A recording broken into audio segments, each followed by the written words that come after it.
Yeah, such great opportunity. We're so lucky to live there. All right, we'll go ahead and get started. Thank you for joining us. We're going to be recording this too for future, reference. We can post to the website for anybody that missed out today. We're going to talk about hire right the first time today. So this is just some of the best practices that we have for when you're recruiting, hiring, that sort of thing, identifying that positions. I want to thank the Monterey County Workforce Development Board for having us, giving us the opportunity to come join you. A little information on what they offer for you. As you saw, you're earlier the videos for recruitment, but all kinds of other services too, right? Training, all other resources. If there's any grants you need help with that or any information, give them a call. They'd be more than happy to help guide you and really help you grow and help the whole region grow more, right, and develop. Part of the services that they provide is they have partnered with us, and I'll talk about a little more about who us is in a minute, is a hotline for employers in Monterey County for any human resources related questions, issues, that sort of thing. So you have any questions about, say, for example, hiring, firing, paid sick leave, FMLA, breaks, lunches, handbooks, anything like that, give this hotline number a call. You'll connect over to one of our human resources advisors to talk through, give you some advice, give you some guidance on that, right? So our whole goal is to make sure that we're there for you to help with any of those questions that come up. You do it both in English. We do it both in English and Spanish. There are 3 of us now that are fully bilingual on staff as well. So, we also have other resources available in Spanish. We can do trainings in Spanish as well. Those are always fun. So a little bit more about who we are. My name is Eli Nunez. I am with California Employers Association. Natalie. Over here at the front. Yeah, any information that you guys need, you can ask me, you can ask Natalie if you're interested in maybe joining or learning more about who we are. And really our main goal as CEA is to provide employers with peace of mind. We want to provide you with guidance, we want to provide you with advice. Our goal is to keep you out of trouble, right? Provide the guidance that you need to stay compliant with California's employment landscape, which, as we know, can be a little complicated from time to time, right? We're definitely the most complex out of the 50 states out there. So, and again, we offer answers to any HR questions, training, consultation for workplace issues. We'll go on site if requested by our members to do, employee satisfaction surveys, investigations, that sort of thing, right? With that, though, one thing that we are not lawyers. We're not a law firm. And even though we do have people with legal experience on our staff, they're not practicing attorneys. So we do not offer legal advice. Any advice that we give, any webinars, seminars like this one, should be taken as educational purposes, right? It's not legal advice. If you do have any questions of legal nature, we advise that you consult your own attorney or legal counsel for a couple of reasons. One, they'll have your best interest in mind. Not that we don't, but when you hire them, that's what they do. And also for any privileged conversations. Any conversations you have with an attorney are privileged, whether they can be maintained or kept private. Any conversations you have with us are not, unfortunately. So now that we got those formalities out of the way, let's jump right into our presentation here today. So about hiring right the first time, we're going to touch on a few different points. One, determining what you need when you're hiring, right? Very important. How do you advertise your job? How do you go about? Jerry showed us a few, new exciting resources that we can use here as far as video advertisements or video recruiting. So, how do you screen the applicants once you receive them? Job interviews, avoiding some of the pitfalls that come with those, right? Once you get the human factor involved with hiring or with anything, really, things get a little dicey sometimes. So we're going to look to see what to avoid in those situations or how to stay out of trouble. Steps for making a job offer, and once you hire somebody, how do you start off on the right foot, right? So to begin with, what you need. First thing to keep in mind, of course, is you decide you need to hire somebody. You're shorthanded, you need an employee. How do you determine what you need? Well, you can go through this checklist, right? Is this just a temporary hiring need, or is it going to be a permanent position? Is it something where you could hire an independent contractor, maybe? Is it something that's outside the scope of what you do? If you decide to go the contractor route, there are a few things to look out for too, which we'll talk about. And I've been involved in situations with either past employers or past companies where they hired people on and said, well, they're not really employees, they're independent contractors, but they're working side by side with the regular employees. They're doing exactly what everybody else is. Guess what? They may not be contractors after all. They may be employees and be subject to or eligible for all the rights as well. Are you looking for somebody entry level or with experience, or what skills are required? This is where having that good job description for all your positions is really important, right? You're going to list all these things out. Do you want a degree? Is it a physical job? Do you need any kind of physical examination ahead of time? And then if you employ minors, there's a few other things to look out for, other requirements from the state, right? There's certain industries minors cannot work at still, both under federal and state law. And also there's extra compliance and training steps necessary if you do have minors on your workforce. Now, of course, we always like to plug some of our resources. We do have an employing minors toolkit available to members that kind of walks through the process and some of the resources from the state. So one thing I mentioned was when hiring independent contractors, right? Or somebody that you hire on as a contractor. And sometimes that term is just interchangeably with temporary employees or part-time employees or something. That's not always the case. So in the state of California, in order for somebody to actually be considered an independent contractor and not be owed overtime, benefits, and all that good stuff, they have to meet all three of these requirements, or what we call the ABC test. So the first one is they have to be free from control and direction of the hirer. What that means is if you hire an independent contractor, say that you run a restaurant and you need someone to come in and run a gas line for you, you contract somebody to do that, you're contracting them, you're hiring them to do the job, right? You're not going to micromanage every step of the way. Someone wants you to do it like this, like that, like that, like that, because you're just hiring them to perform that task or to do that service for you. Okay. Next one is they have to do work that is outside the usual course of the hiring business entity.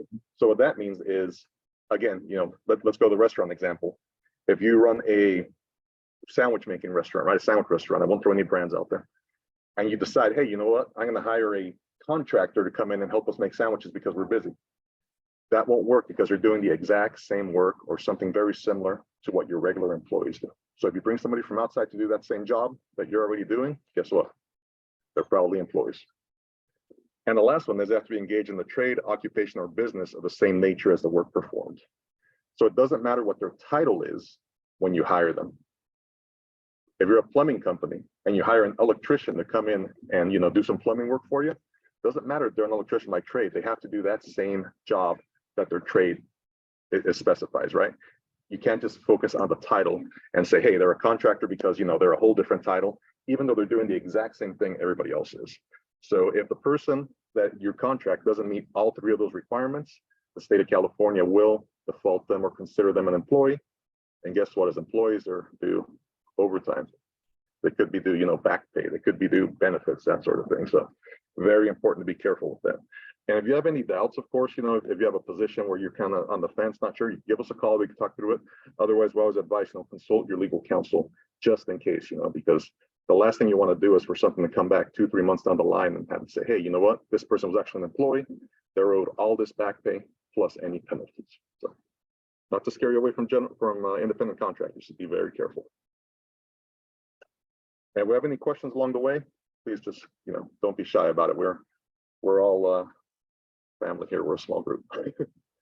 Next thing to determine too is if the position that you're hiring for is going to be exempt or non-exempt. Usually when we talk about exempt, you're talking about salaried versus hourly employees, right? A little bit more to that sometimes, but that's usually the easiest way to distinguish them. So for an employee to be exempt, they have to pass the exemption test that has a duties test and a salary test. So they have to meet 2 requirements in order to be truly exempt employees, right? The thing about exempt employees is when you bring them on, you're basically paying them for their skill, their training, and their knowledge. You're not paying them by the hour. You're not saying I have to clock in and out and be here for 8 hours every day. You're paying them for the skills and knowledge they bring to the table, right? Nice thing about that is, overtime doesn't apply. So if you have a exempt employee and you have a big project going that requires, 10, 12, sometimes 14-hour days, engineering, sometimes that happens, right? Around the clock. Yeah, you don't have to worry about, that overtime pay. You don't have to worry about the meal breaks, regular breaks, anything like that, because they are exempt.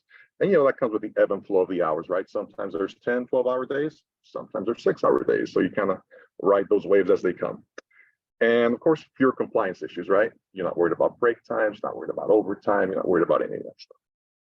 Now, your non-exempt employees, of course, you're paying by the hour. You have to worry about overtime, meal and rest breaks, and then there's some record keeping requirements that come along with that as well, right? Payroll records, you have to record all the hours, you have to make sure they're taking their breaks and document that along the way.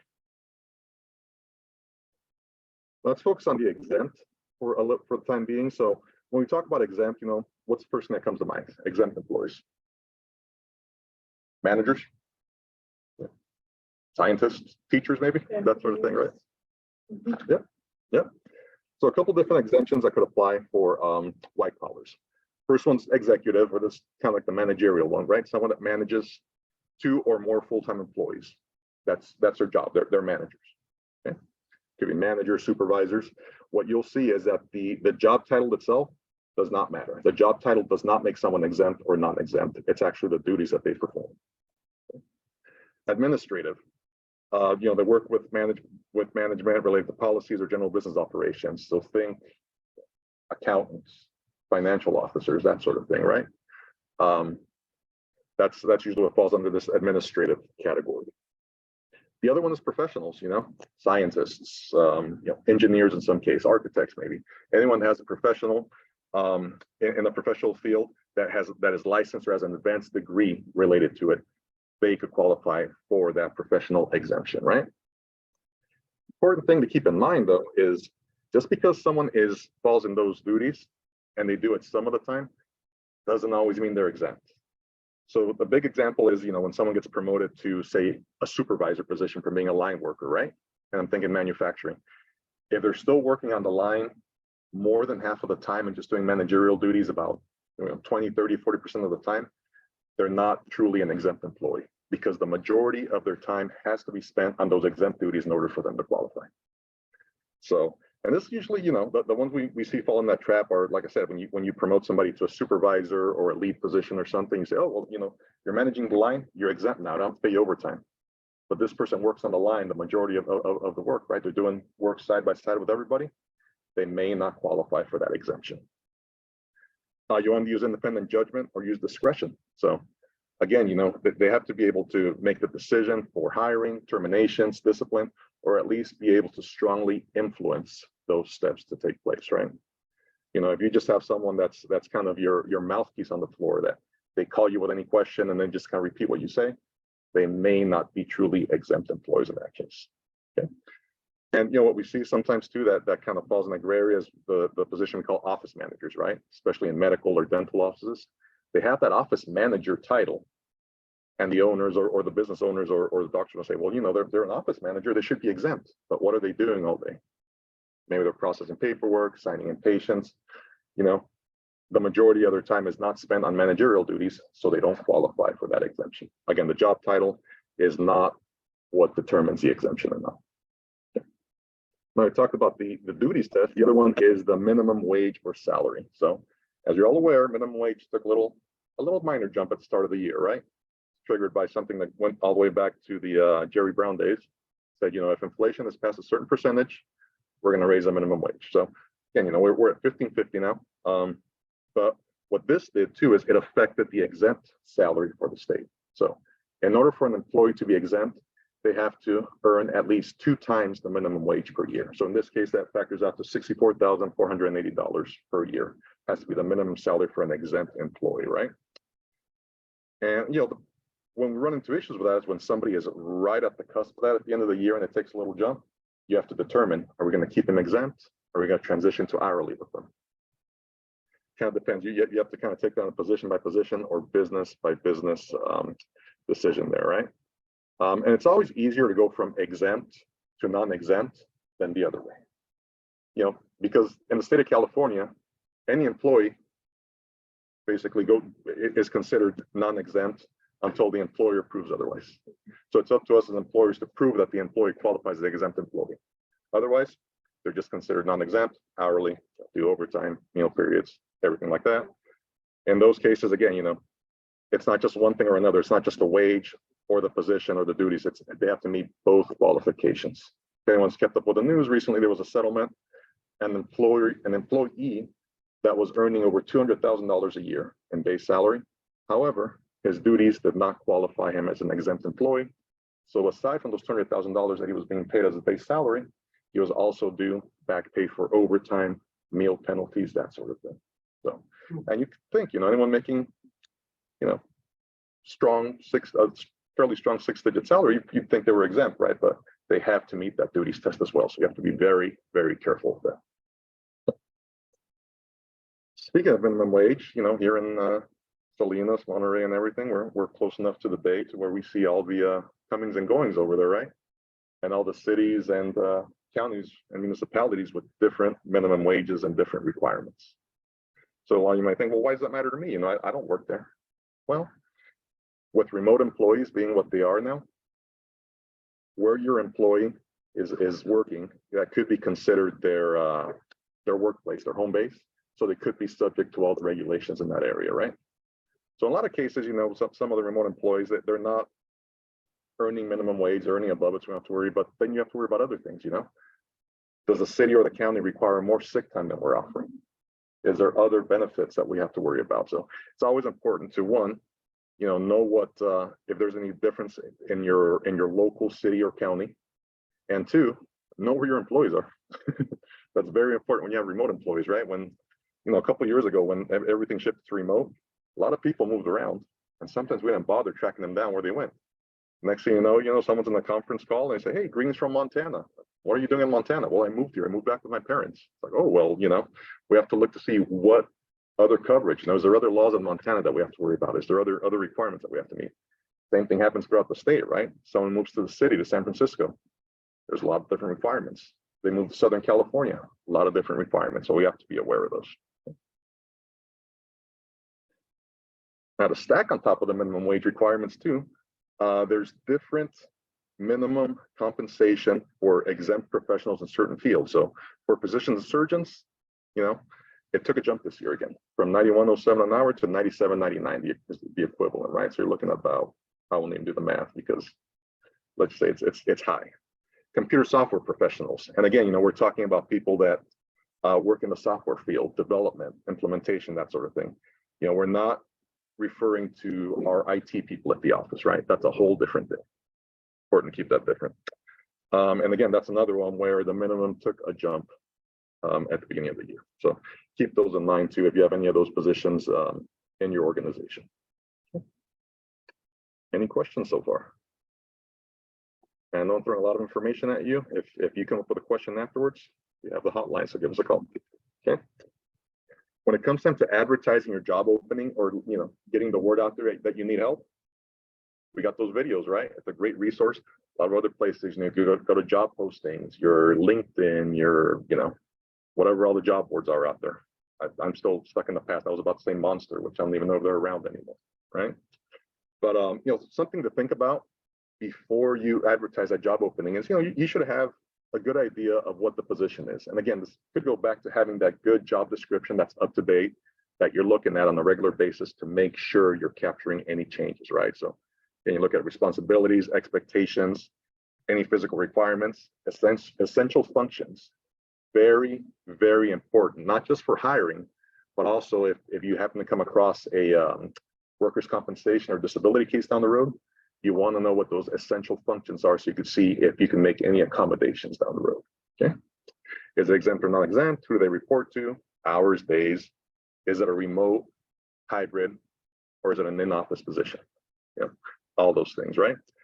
And of course, new requirement for this year, salary range could be required in some of those job postings. Okay, we'll talk a little bit more about that too. So again, very important to have that as part of knowing what the position is, right? Knowing what the range that you are paying for that position. So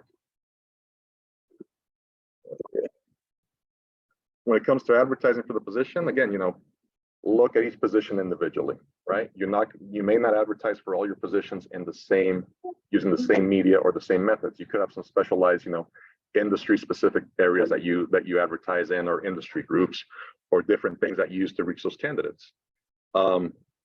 Maybe you want to go internal, right? I mean, what's better than seeing promotions within an organization? You give people a chance to grow. It's encouraging for the rest of the workforce, right? Seeing that there is growth and opportunity within the organization as well. If you go externally, go with the traditional methods, newspapers, if there's any around, web pages, job boards, that sort of thing, right? I'm sure there's still a couple newsletters floating around out there.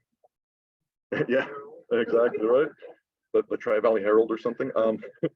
Online, the LinkedIn, ZipRecruiter, Indeed, different things, right?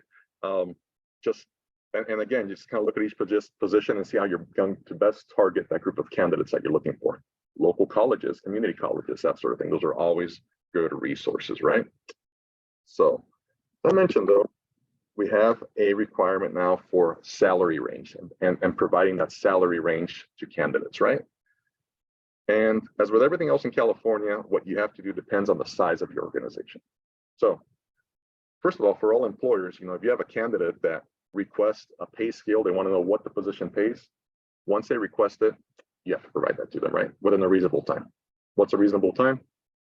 I don't know. The state loves to say reasonable time for a lot of things, but they never give us a number because it could vary by organization, right? So reasonable time, I would say, is within a couple of days to within a week, maybe. Seems reasonable, right? If you have that information on hand, you can just give it to them on the spot. It all depends. If you have 15 or more employees, though, you must include that pay scale in the job posting. And now the pay scale is the pay range for the entire position, not the hiring range, but the range for the whole position, right? So if you have like say an entry-level analyst position that pays from 70,000 and it could go all the way up to 90, you have to post that 70 to 90 range on there, right? You could post a starting salary range too. You could say this position starts from 70 to 75, but the range for the entire position is 70 to 90. You have to provide that as well. Okay. So as I mentioned, California takes into account how many employees we have, right? For that 15 or more, much like with everything else that California requires a minimum number of employees, we're looking at the total number of employees for the organization, not just in the city, not just in the state.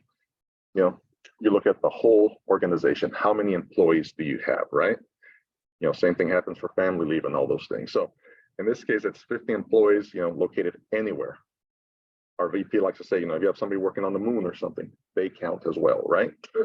So anytime you're advertising for a position in California, you take that full count into account to see what you have to disclose, right?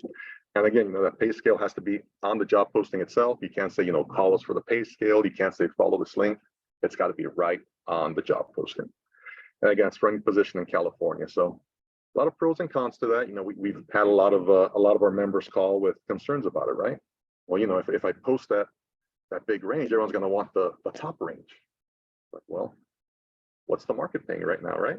I mean, do you really want to just bring somebody in at that minimum level when your competitors are paying somebody at the top level?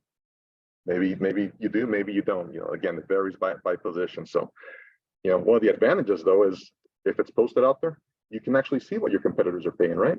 You don't have to pay for that wage survey anymore. You just kind of see what the advertisement is for certain areas, and know, hey, if I'm targeting somebody in, the Central Valley, this is what wages are going for in the Central Valley. So you kind of target the position accordingly.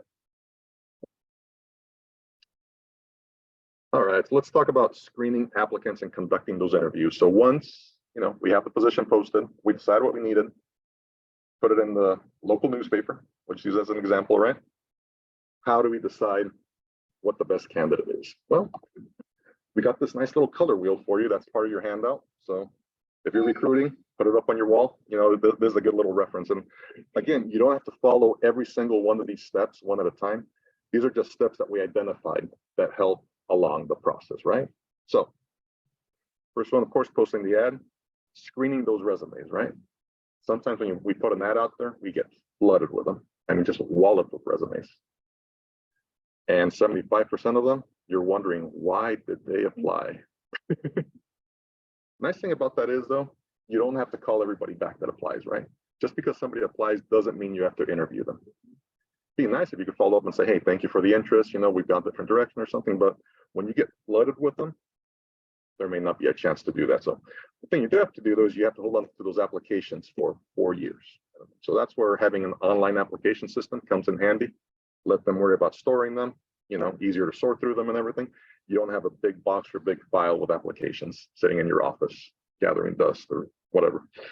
So, and again, we've all, anyone that's been in a hiring position is probably familiar with the call, right? Hey, I applied. When do I get an interview? Just because you applied doesn't mean you could get an interview, unfortunately. I guess there's really no nice way to say that, right? Because a lot of people think that just because they apply, they're going to go through the interview process. That's not always the case. So, be prepared for that, right? Sometimes we want to pre-screen these applicants before we bring them into the office. That could be a quick phone screen, just ask some base questions, to see if anyone really is not going to be a fit, right? So for example, if you're looking for somebody to work locally within the office here in Salinas and somebody from Los Angeles applies, they're really well qualified. Well, you want to make that call. Hey, did you know this position is local? Are you looking to relocate? Are you looking to move up here? Have you just not updated your address? And if they say no, well, you can just move that one off to the side and move on to your next candidate. Or if they say yes, hey, you may have discarded them ahead of time just because you saw the address was local, but you made that call, you pre-screened, so now you have a viable, strong candidate that you can use.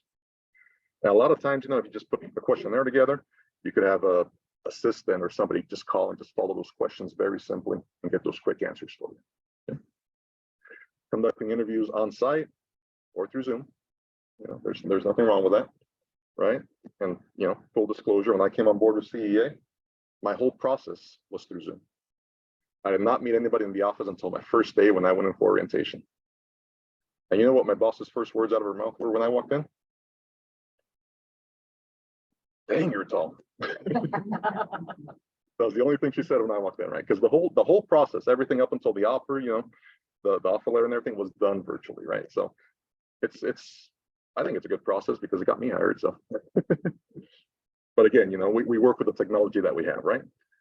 Checking references, right? Something that sometimes we don't do.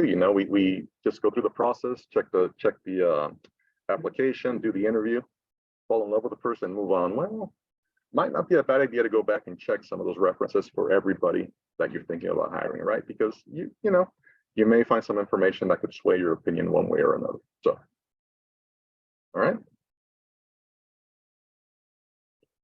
Now, when it comes to employment applications, the old paper application is not dead yet. Most of them are online anyways, but, we want to have all our applicants fill out that application. Couple reasons. One, if you have an electronic system, that's a quick way to get everything in the system without you having to type it in later, right? But that's a cheap answer. The good answer is you want to have everybody on equal footing, right? So if you have everybody fill out that application, you already have their resume. But what's our job when we do a resume? We're making ourselves look good, right? I don't want to say embellishing because that sounds negative, but we're emphasizing our good attributes, right? Whereas when you have an application, all the answers are pretty much simple, black and white, yes or no, whatever, and you kind of use that as a comparison point sometimes, right?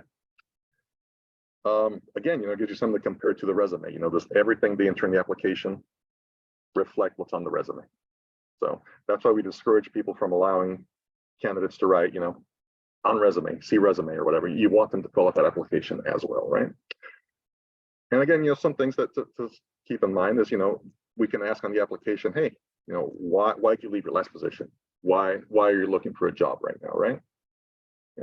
Can you perform the minimum duties as specified in the job description or in the job posting? All those things. And we could ask all those ahead of time and get those answers in the application, as well as get a list of references in case we did move on with the process with you. Thing to look out for though on that application is, are they leaving out things from past employers, right? Maybe there's something on the resume that, you kind of weren't sure about, and they completely left that employer out of the application. Why? It's not always a bad thing. I mean, we all know that sometimes employment relationships don't end in the best way, but it's always good to get an explanation for it, if possible. Is a signature missing? Why is that important? Well, one, because the application is incomplete without it. The other is there's usually some disclosures on there, right? By signing, I say that all the information is true to the best of my knowledge. By signing, I know that I'm capable of doing all the minimum requirements, that sort of thing. We want to make sure that they sign for that, saying they understand that before moving on with the process, right? If they can't recall the former supervisor, that could be a red flag. Maybe there's a reason they're leaving that supervisor out, right? Excessive crossouts and changes. I mean, hopefully the application is neat and legible. If not, it could be a red flag. Okay. Reason why they left their past employer. There's always a way to say why we left, Downsizing, nothing wrong with that. Policy violation, okay, that could be problematic, right? But we always, we want to know why that last employment relationship ended. And then look for any gaps in employment history. But keep in mind, with recent developments, you want to be careful judging those too harshly, right? As we know, a couple of years ago when the plague started, a lot of people left the workforce because they had family responsibilities or other things to do, or they changed careers, changed focus or whatever. So, we want to give people a chance to explain that, right? Not judge too harshly for it. But the fact that it's there on paper gives us the opportunity to ask the questions, to walk, down that hall and open that door if we need to. Aside from the application, when you're having that interview, couple signs to look out for as well. Was the candidate there early? Were they ready? Or were they late and looking rushed and not prepared, right? That could be a sign. Or at least an opportunity for an explanation. Did they bring copies of their resume? Of course, it's going to vary by position. If we're hiring somebody to be a dishwasher in the kitchen or something, resume may not be necessary, or it may, depends on the position.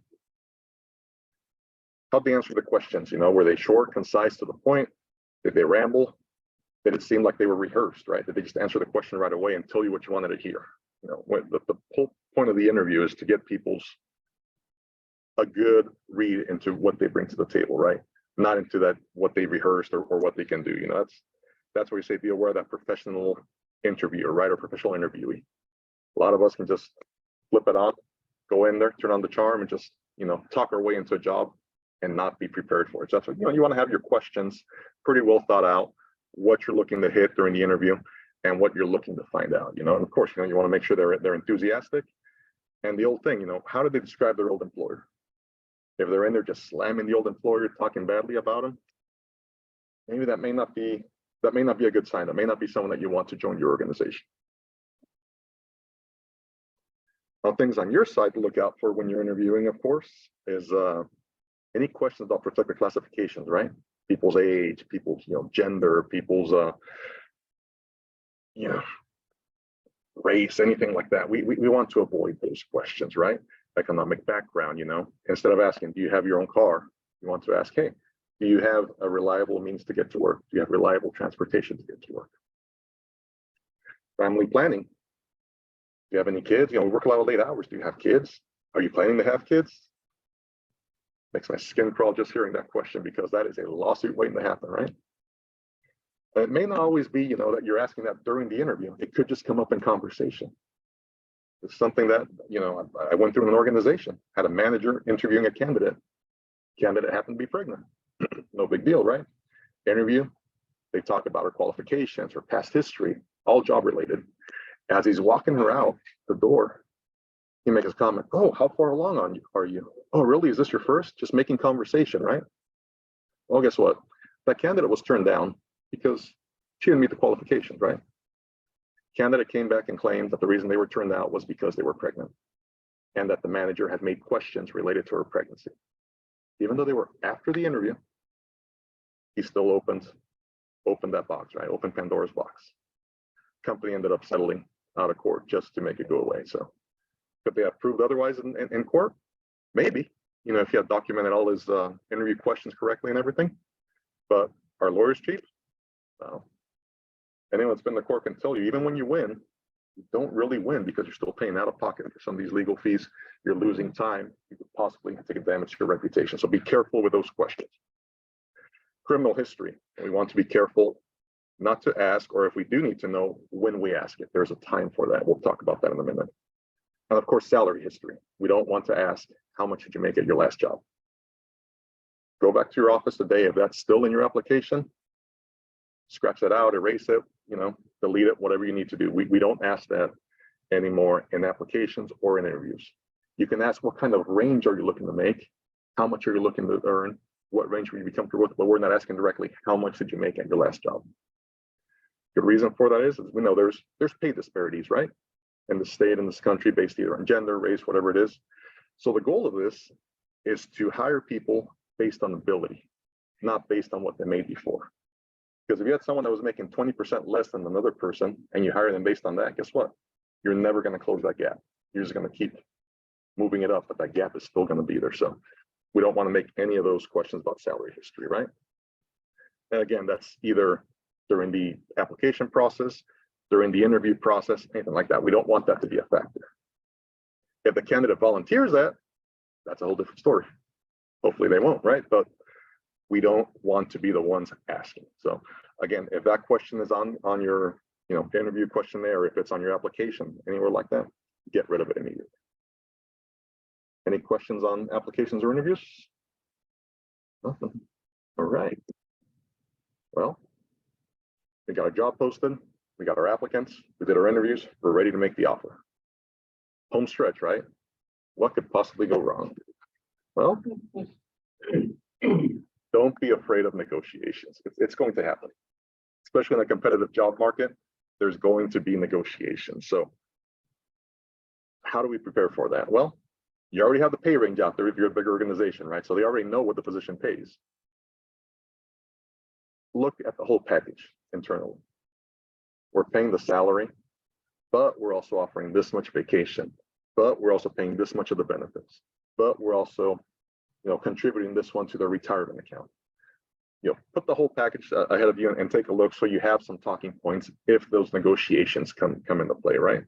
Now, of course, ahead of time, know what your range is, know how much you can go each way if there is a negotiation, right? And again, there's different ways to do it, right? There's people that just focus on the salary. That's all they care about. I want to make 6 figures. That's all in my head. That's all I need. I just need 6 figures, and I will not take anything less.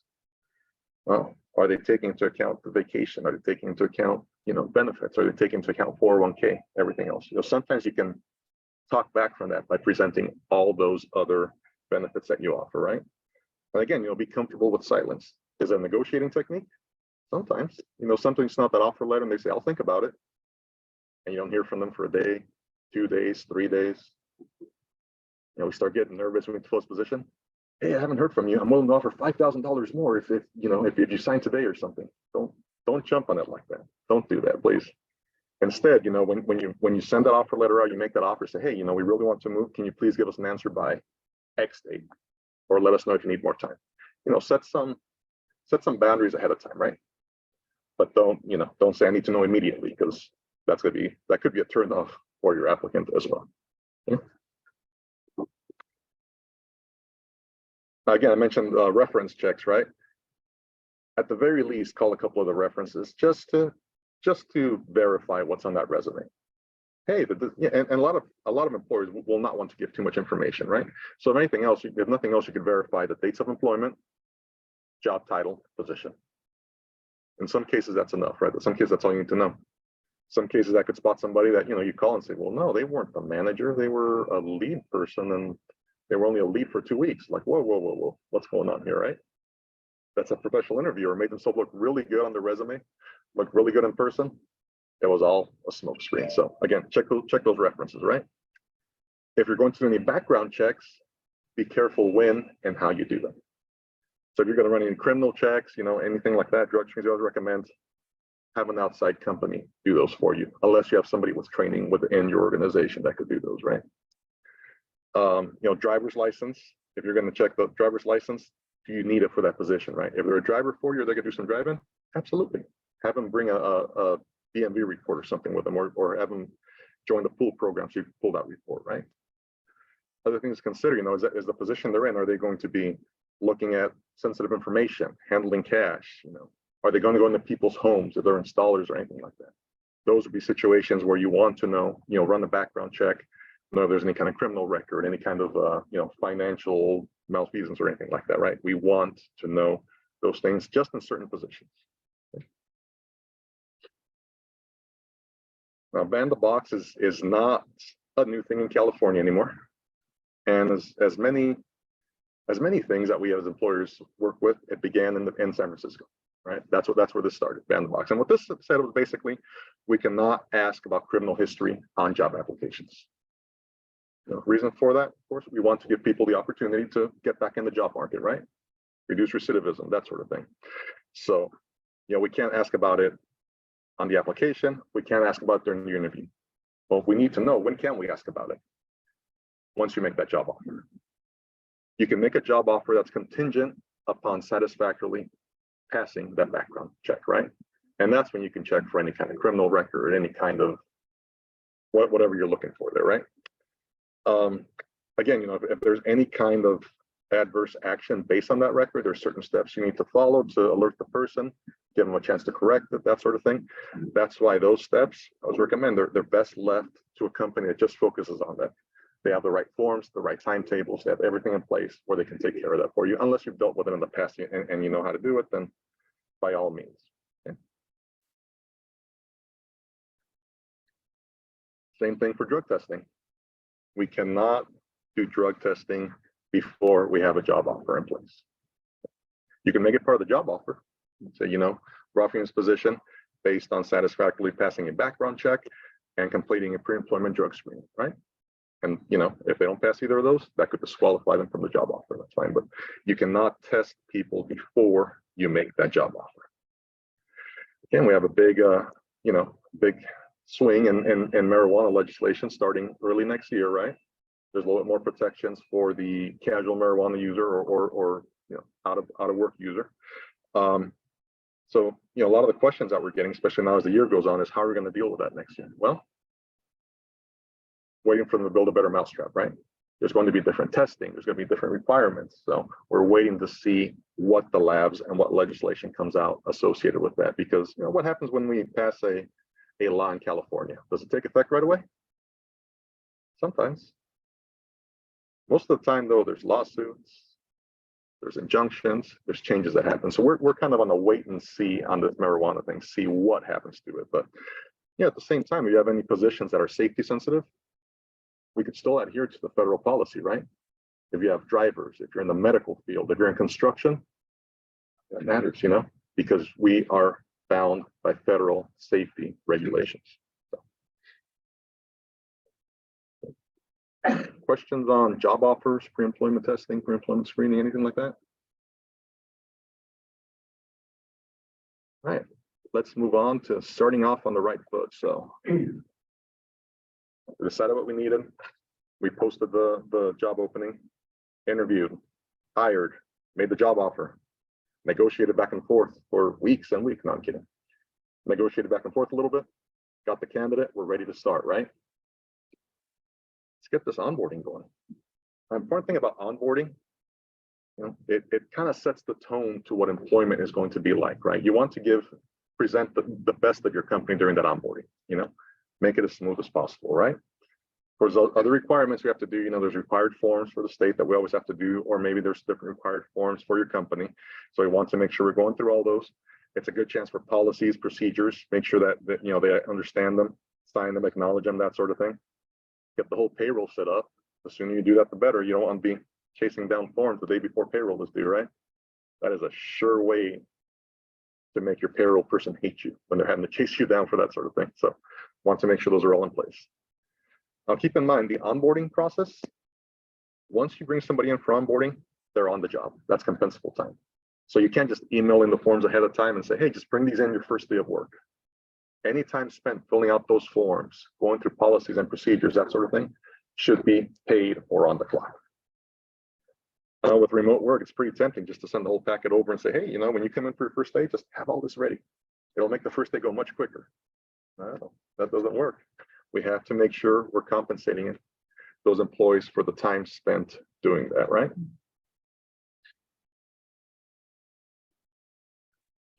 Some required forms, of course, some of these you may be familiar with the I-9 form. We're supposed to get a brand new one here sometime soon. It's exciting news for HR, right? New I-9 form. Hey. That's as exciting as it gets for us. No, they're supposed to clean it up a little bit, make it a little bit simpler, right? It's like a 3-pager right now, I believe it is, or two pages. It's front and back plus the list of requirements. So they're supposed to cut out the re-verification section and just make that a separate form. So it'll be a little bit cleaner. That'll be nice. W-4, they changed that a couple years ago. I hate the new one. The DE4, that's a California version of the tax withholding, right? A lot of companies say, well, we just do the W-4 and have them do that for state and federal. Yeah, do both of them. A little bit easier. Some people like to have different withholdings for the state and the federal, so make sure you give them that option, right? Acknowledgement of receipt of the injury and illness prevention program. So safety should be a part of your onboarding, right? Whether you're in manufacturing, whether you're industrial, whether you're engineering, whether it's an office environment, there's always some kind of safety to go through, right? If it's just talking about what we do in case of an earthquake or in case of evacuation, hey, we gather in the parking lot, you're done, but at least you went over it. Make sure that that is signed off. Harassment prevention policy, lactation accommodation notice, give that to everybody. Don't have a separate packet for, male and female, parents or non-parents, or just give that to everybody. Same with pregnancy disability, give that to everybody. Victims of crime and abuse notice, and the harassment and complaint procedure. It says form DFEH. It's actually outdated. It's not the DFEH anymore, the Department for Employment and Housing. Does anybody know what they're called now? They went through a rebranding. They're the California Civil Rights Department now. So, little. There's more though. The DE 2515. That's the EDD disability pamphlet. Want to make sure we're giving that to employees. Same with the paid family leave. Facts about workers' compensation brochure. Personal physician chiropractor pre-designation form. This is one that we always used to forget. So you're going, if you have a workers' compensation clinic that you usually use, you also want to give employees the option to use their personal doctor if they pre-designate that, right? They have to tell you that ahead of time and have that form on file. So if they get injured, they can't just decide, oh, hey, no, I don't want to go to the clinic. I want to go to my doctor. Well, no, you have to tell us this ahead of time before the injury. They can fill that out anytime, change it anytime, but that has to be on file before that affects anything that happens. Okay. Same with chiropractors, acupuncturists, anything like that. They could pre-designate all of those. Okay. Wage Theft Prevention Act form. That's for your non-exempt employees. That's the wage theft notice that we call, and that's just an information form that tells them what their wage is, when payday is, how they accumulate sick time, workers' comp information. Important thing about that, and something that's sometimes forgotten, is anytime their wage or their compensation changes, you should be issuing a new one with the updated information on it. So, if you have somebody making $20 an hour, you give them a raise to 22, give them a new one along with their employee action as well. Report of new employee, that's the form you fill out for the EDD, letting them know you hired somebody. And written commission agreements if the position is a commission position, right? You want to have that in writing and signed ahead of time, saying that they understand how commissions are paid, when they're paid, etc. Very important, especially if there's a separation. You want to know when the commission actually becomes a commission and is paid out to them. Now, if you hire independent contractors, you're not completely free from paperwork, right? This is a new one. The EDD wants us to report whenever we enter a contract with an independent contractor, if we make a payment of $600 or more, or if we enter into a contract of $600 or more with an independent contractor. So if in construction business, right, there's subcontractors, that happens all the time. So whenever you enter into that contract or you make a payment, you should go to the EDD website and fill out that form DE 542. What's the EDD want that information for? You got me. I'm guessing it's just to check to see, the employment rates, especially among contractors and that sort of thing. But just make sure if you do deal with independent contractors, be aware that as soon as you issue that payment or enter that contract, go to the EDD website and make sure that you fill out that form as well. Now, when it comes time to onboarding, as I mentioned, it sets a tone, right? So we want those orientations with onboarding to be as consistent as possible. It's going to change year to year, person to person, right? Especially if you're a new organization, you're still tweaking your process and making sure you're covering everything. But, make sure that you have all the right forms, all the required forms, and then you kind of just mold it so that it fits your organization. That's a reflection of who you are, right? So again, you want to be welcoming, you don't want to turn people off on their first day at work, right? You want them to be engaged, to be excited to be part of your organization. And decide, are they going to be shadowing somebody, or are you going to assign a buddy to them? Make sure you're checking in on those new employees, right? Don't just have them fill out the paperwork and then throw them to the sharks. You want to check in with them regularly. Maybe say, hey, let's check in at the end of the week, see how that first week went. Or set, 30, 60, 90 day, we call them reviews, but it can just be check-ins. You're just talking to them. Hey, how's it going? What'd you notice? Anything I can help with? Anything I could solve for you? Any questions? That sort of thing. Make sure your supervisors are an extension of you out there too, right? Because that's what they are. They're your eyes and ears out there. they're hopefully doing what you want them to do and promoting that same image. So make sure that they're on board with this and they know, they know to check in with that new person. They know to make sure the training is going as needed, or they're addressing any issues along the way. All right, let's talk about some of the compliance things that come to mind too. And we always touch on these because we always get questions on them. They're always an issue. Overtime requirement. Straightforward, right? Time and a half for anything over 8 hours, over 40 in the work week. Remember, that's or, not and. Or for the first 8 hours in the 7th consecutive day worked in the work week. Not 7th day in a row, just in that work week. So we're going to talk about that in a minute, what that means, how that's different. And then double time. We love double time when we see it in that check, right?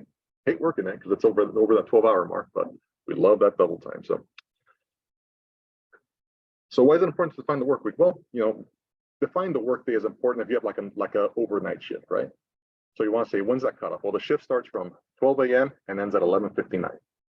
So if you have somebody that starts before midnight and it kind of overlaps, they're actually working in 2 different work days during that same period, right? And that could affect how overtime is calculated. Work week is important though. I mean, because we talked about that 7th consecutive day in the work week, right? So if your work week runs from Sunday through Saturday, and somebody comes into work on Sunday and works all the way through to Saturday, guess what? Saturday, first 8 hours of time and a half, anything after that is double time. However, if your work week is Sunday through Saturday and they come into work on Monday and work all the way through to the following Monday, they only work 6 days that first week. So that 7th day bonus or overtime or whatever, it doesn't come into play. Each payroll week that starts over, basically the clock, if you will, starts over for overtime calculation, right? So it's not 7 days in a row, it's 7 days in the same work week. That work week should be defined either in your policy or hopefully in your handbook. Pretty easy, just a quick blurb. Our work day runs from 12 a.m. to 11:59, and our work week runs from Sunday through Saturday. You're done, and that's it. So if you don't put anything in there, the presumption is that the work week runs from Sunday through Saturday, but do you really want to leave it up to the state or the court to decide when your work week is, or would you rather just put that one sentence in your handbook? Ounce of prevention, right? Another question we got a lot of is the regular rate of pay. What's the regular rate of pay? And how does it differ? So you have your base rate of pay. You bring somebody in, say your base rate of pay is $20 an hour. Is that the same as a regular rate of pay? Not always. So what goes into play there? Regular rate of pay takes into account if there's any commissions, if there's any piece rate, any shift differentials, any retroactive pay increases, or non-discretionary bonus. Now, non-discretionary bonus is, say, like a planned bonus. Say you say, if you produce 2,500 widgets, we're giving you $1,000 bonus, right? There's a mark there that they hit.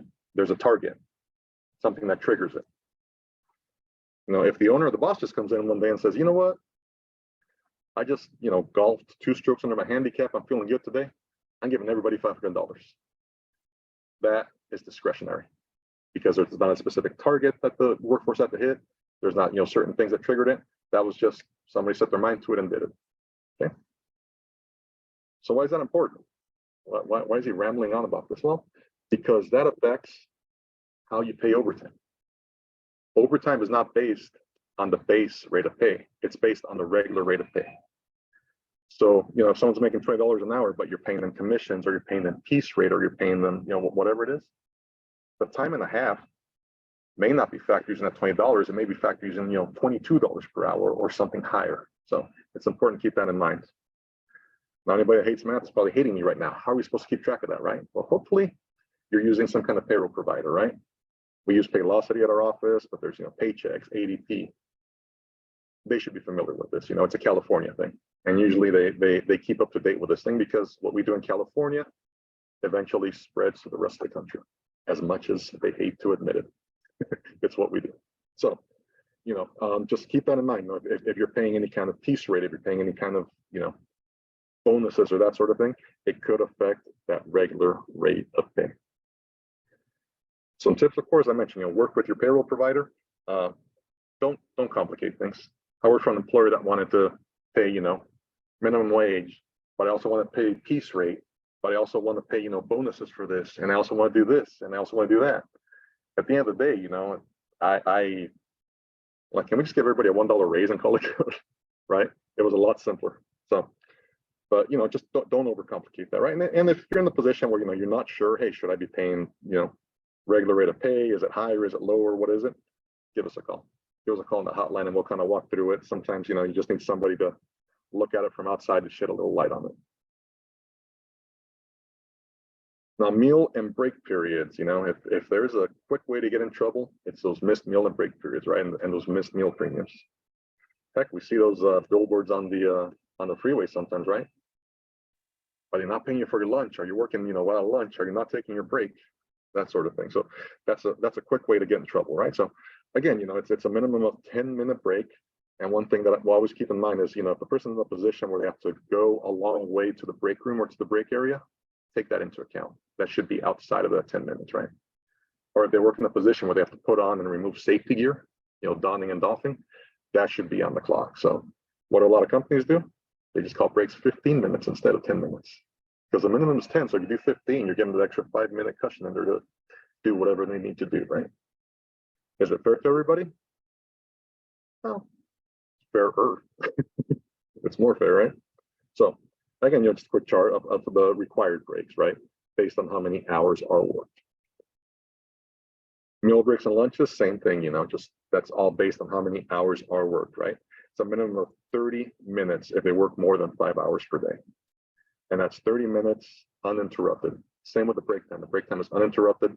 That's their time to do whatever they do. And one of the more popular questions is, well, can we require them to stay on site during their breaks or during their meals? No. Breaks and meal times are the employee's time. They should be free from employer control during that time. So, if they only have 10 minutes and they want to drive 4 minutes to the grocery store, get a snack, and drive 4 minutes back, guess what? They only have 2 minutes to eat that snack, but it's up to them whether they can do it or not. It's not up to us to decide. They have to be relieved of all job duties, so if they're still answering phones during their lunch break, it's not a true lunch break.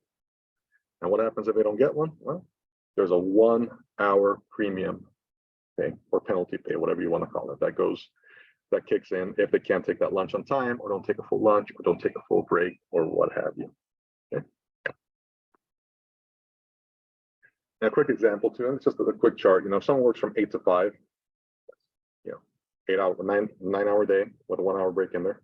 So your first hour is from 8 to 8:59. Second hour starts at 9 to 9:59, so on and so forth. So fifth hour is from noon to 12:59. So their first meal break should be at 12:59 or before. Does anybody use electronic time clocks for their employees, for their hourly employees? Does use time clocks? Are they rounding time? Okay. So make sure they're not. We should not be rounding lunch or meal breaks either.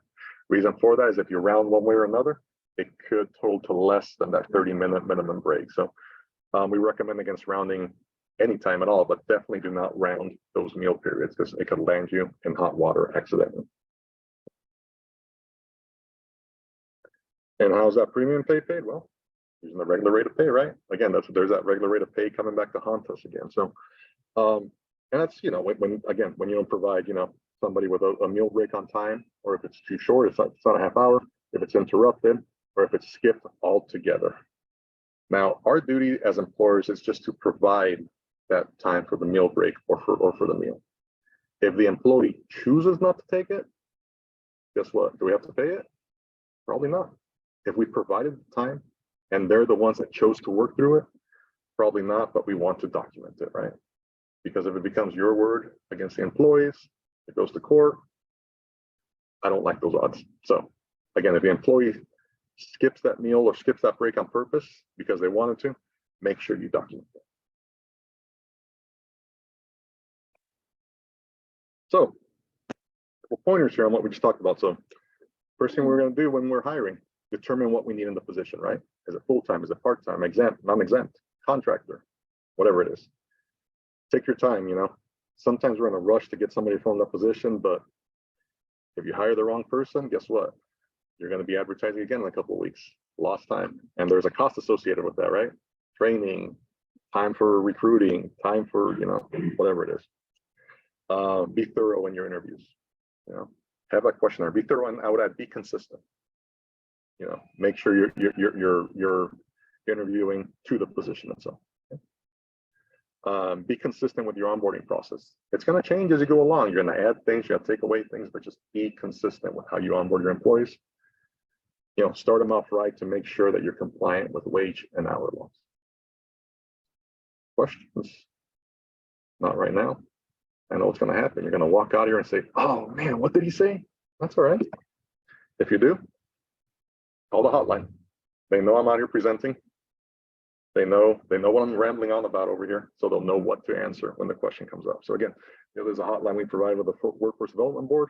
You know, very grateful to be working with them, be able to do these presentations for you as well. So if you have any questions about anything HR related, about anything, give us a call.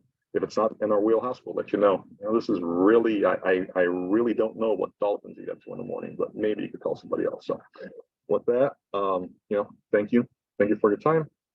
And you know, we do offer some membership plans if you are interested in becoming a CEA member. One thing to keep in mind too is if you're looking at like a handbook for your organization, look to see what the cost of that handbook is, right? What's that going to cost you? And look to see what that premier membership is, because that comes with enough hours to where we could put together a handbook. So if it's only, you know, $100 more for that membership, hey, that might be worth it, right? We also offer month-to-month associate memberships too. Now, if you're here for continuing education for that HRCI or term credits, I got some codes for you as well too. So if you have your HRCI certification and are in continuing education for that, your code is going to be 625244. And if you're in SHRM, it's 23-F3K9T. Do not forget that dash or it won't count. So with that, I thank you all for your time, for your attention. There's a sheet in there if you guys want to review, give us some suggestions, any other topics you'd like to hear about or anything. Follow the link there and you know, let us know. Let us know how we did. Let us know how we can help. So for that, thank you very much. So if you're a moderate county employee, you can use the services free